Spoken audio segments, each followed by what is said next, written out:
All right, and we back on the forecast. And we were talking about the Philando Castillo case where the officer is found not guilty on all charges, not only murder, but endangering passenger, endangering a child. And the thing about these people is they say, well, I felt afraid. It's funny to me how they feel afraid, but when you look at the body count, they're the ones doing the damn murdering. But he felt afraid, and that justifies the murder of a black man who was complying with what he said to do. He told him to get his ID, he reached for it, and then he shot him. Nothing new about this story.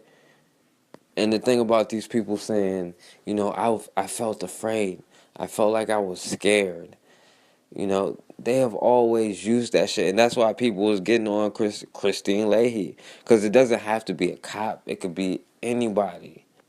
And the difference is when a black person murders a black person, for all of you black on black crime people out there, the difference is one of these groups of people go to jail at the end of the day. And one doesn't. Maybe does that account for your difference in your crime statistics? I'm not saying black on black crime isn't is a good thing and shouldn't be addressed. It's an issue that needs to be addressed, but a lot of that shit stems from economics. Economics will solve a lot of these black on black crime issues, but there are certain issues that need to be addressed.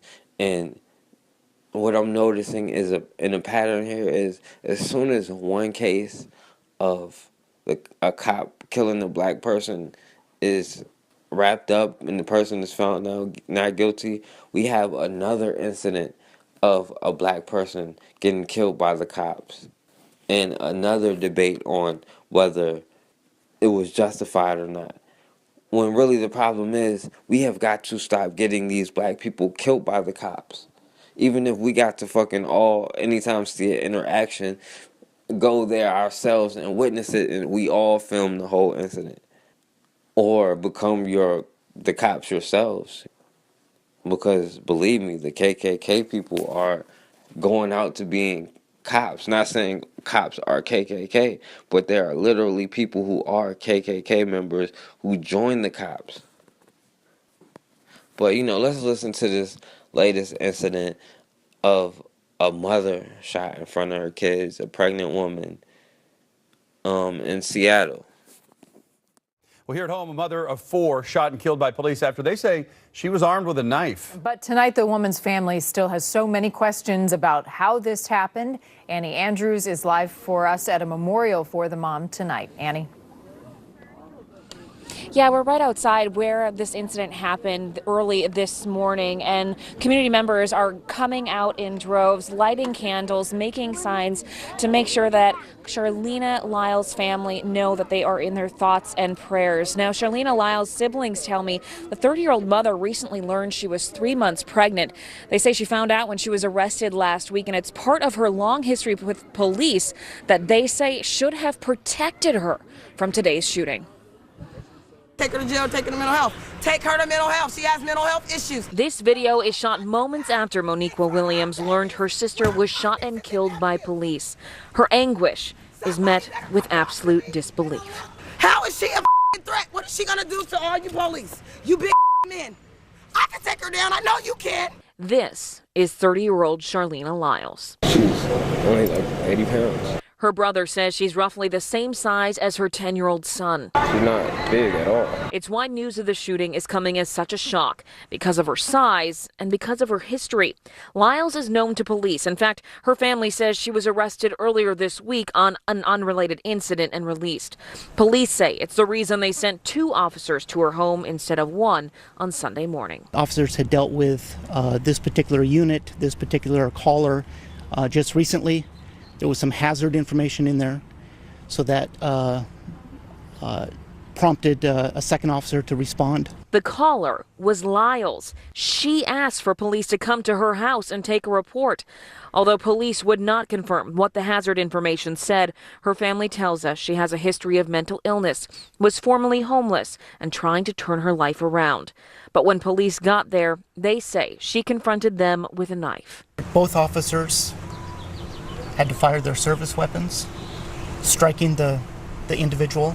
If worse comes to worse, use a taser instead of a gun to somebody that has 3 kids inside of her house. Police confirm 3 children were home at the time of the shooting. Her sister says those children are now with family. She had a knife, you could have knocked it out of her hand. What they say they don't know is why deadly force was used when their sister really needed help. You guys could have tased her or anything. She's no threat. She's no threat. Now we're told that police did administer life-saving techniques, but they were too late after she was shot. The mayor has released a statement calling this tragedy a shooting for everyone involved and pledging that it will be fully investigated. The 2 officers involved, we're told, are on paid administrative leave. Live here in Seattle, Annie Andrews, Q13 News. All right, so here you have now a pregnant black woman, right, regardless of her situation. She called the police because for a burglary or something, they knew she had mental health issues, and they sent extra cops over there, and they still murder her. They still shoot her up, like just start letting off at her, while her children were right there watching.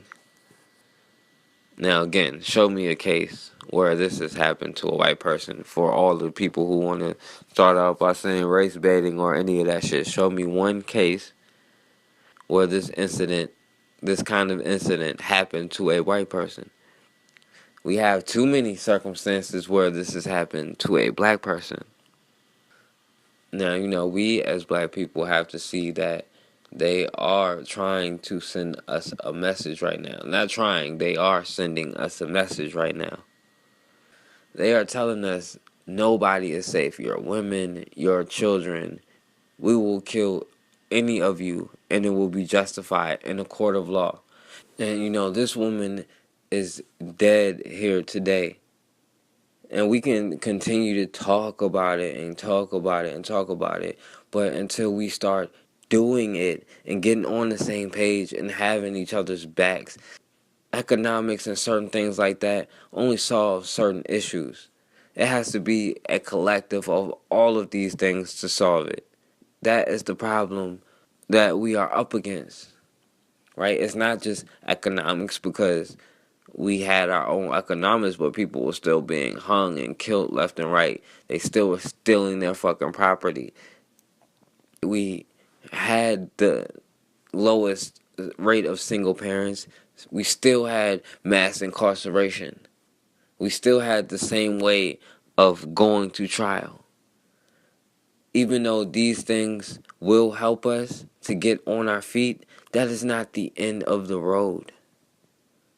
Only us working together in unison as one, and not just here in America, even though we as American black people have to get on the same page here first. And just speaking as an American black man, most things that we do here become the trend, become worldwide sensations, and everybody else gets paid off of it except for black people. And it's no different from around the world. Right? You watch African news or something, and they just saying, well, we hope the United States doesn't really fuck us up too bad, And then you see a little extra shit about China coming in there trying to be friends with them too, but that's a whole nother story.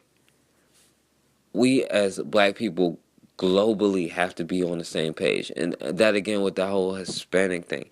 There's racism in all of these countries where darker skinned people face the same issues. Even though it's just different cultures, it's the same issues.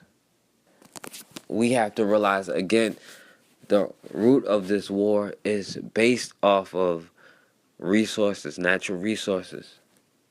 It's based off of making money. The land is the money. They only give you green pieces of paper and call this money. Money only supposed to represent the amount of gold you have. Natural resources is the damn resource, is the money. And when they're in control of your lands, because you ain't there to protect it, number one, you over here being profited off of. And they're taking the natural resources from the land you naturally inhabit to the point where it's destroying the planet to make money off of it, to charge other people for using it. Racism was completely based off of economics. And that's why they try so hard to keep us illiterate of economics and to try to keep us from uniting economically to be able to defend ourselves. They call us violent, but they will drop a nuclear bomb on your whole fucking country if they need to, if they want to. Are we going to stand here and just listen to this shit? Because when you think about it, if the people who face the same challenges we face around the world, around the globe economically, get on the same page as far as defending ourselves, get on the same page where we have an understanding with our people all over the world, where, you know, our people in Haiti, where we can go and help them and they help us. To the countries in Africa, they love to say Africans don't like us and there's a disconnect. They tell them the same thing about us, that we don't like them. When in reality, these people don't hate us. We are Ghanaians. We are proud to be Ghanaians. Yeah, I know that out there they are educating you badly, wrongly. That we Ghanaians are living in the trees, we live in woods, and those things. We are monkeys. We are never monkeys. We are human beings just like you people. Yeah, we love, we also care, we also take care of our children. So I don't expect you people to accept the fact that we are monkeys living in trees. Yeah, we speak English. If it's not good, but we are able to express ourselves. So please come back home. Come and join us. Come and be with us. Our brothers out there. Come home. Come home. Hey, he's coming. I know.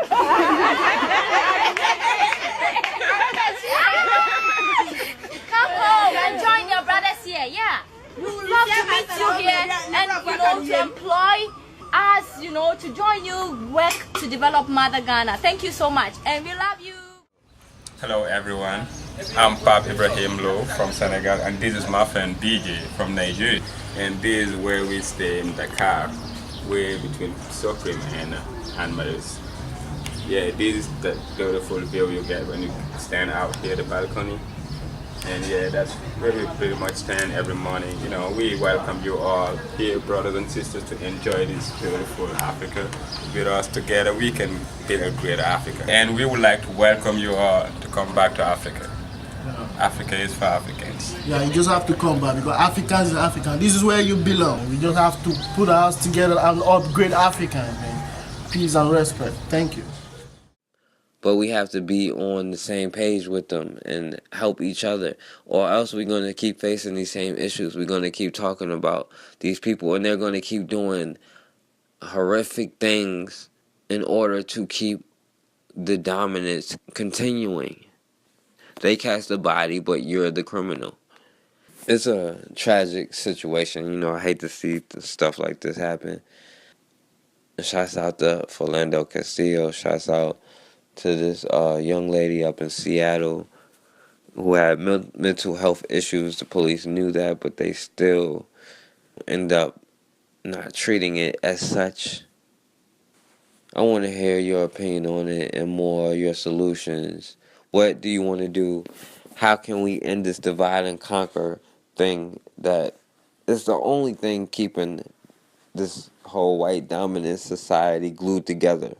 Is divide and conquer. How can we solve that issue? Which report? It's on the 5th. Oh, this person did a report? No. She's got off the info from June. Yeah. What's that? She called for a DV, she let him in, and then she started talking all crazy about how the officers weren't going to leave, and she had to jack her cinders. And then She got a mental caution on her? She got officer safety caution. Okay, but no mental on her? Just curious. No, but this is the first. I've been out here for another TV with the son. Wait, is this the one with like the 3 kids? Yeah. So this gal, she was the one making all these weird statements about how her and our daughter are going to turn into wolves.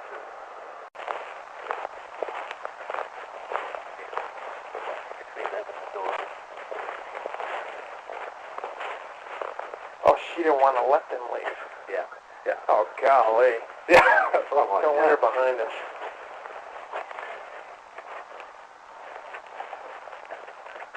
I thought you said, we're saying that she wanted them to leave. No. She brandished the scissors. No. Like, there's a kidnapping. Yeah. That's not good. Hello, good morning. Did you call today? Yeah. Okay. Alright, can we come in? Okay.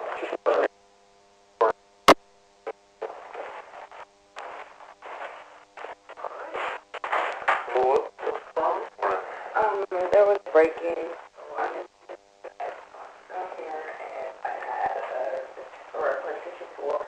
Someone broke into my house and took my things.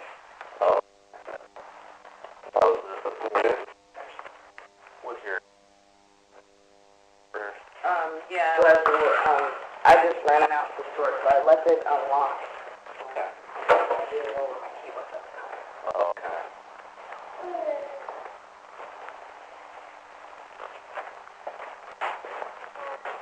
Does anyone... Do you have any idea who it might have been or anything like that? Or... I have no idea.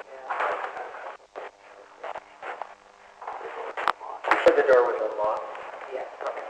But you could tell, like, it was like they tried to get it. And, what's your name?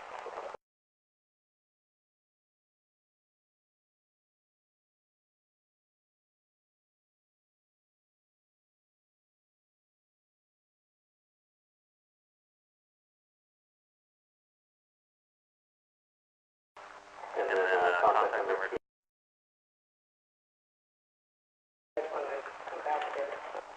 There's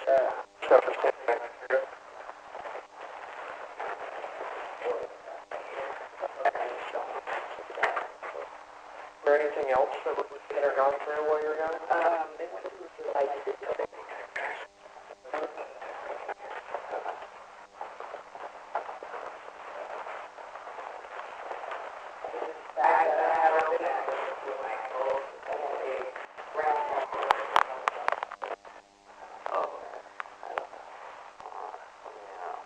They said an Xbox was taken. Yeah. And then what was the technician money? The PlayStation 4.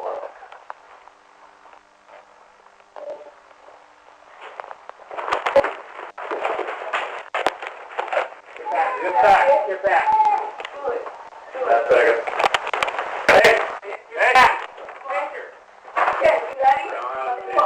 We need help. We need help. 129. Hey, get back! Get back!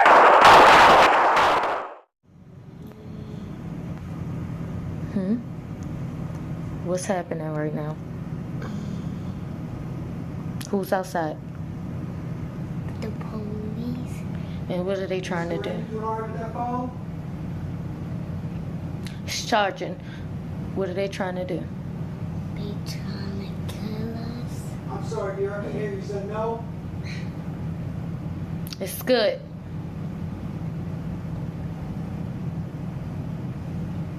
Do you want to go out there? No. Oh. Okay. What do you want to do?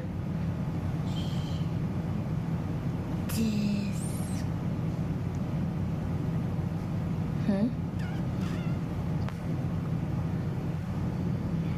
There's no wrong answer. What do you want to do?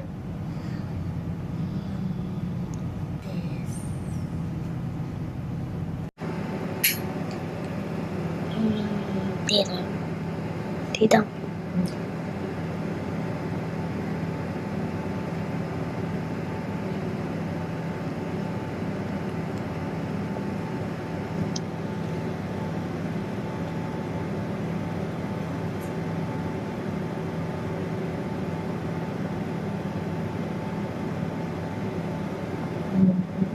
To the left. This one? Yes. Okay. So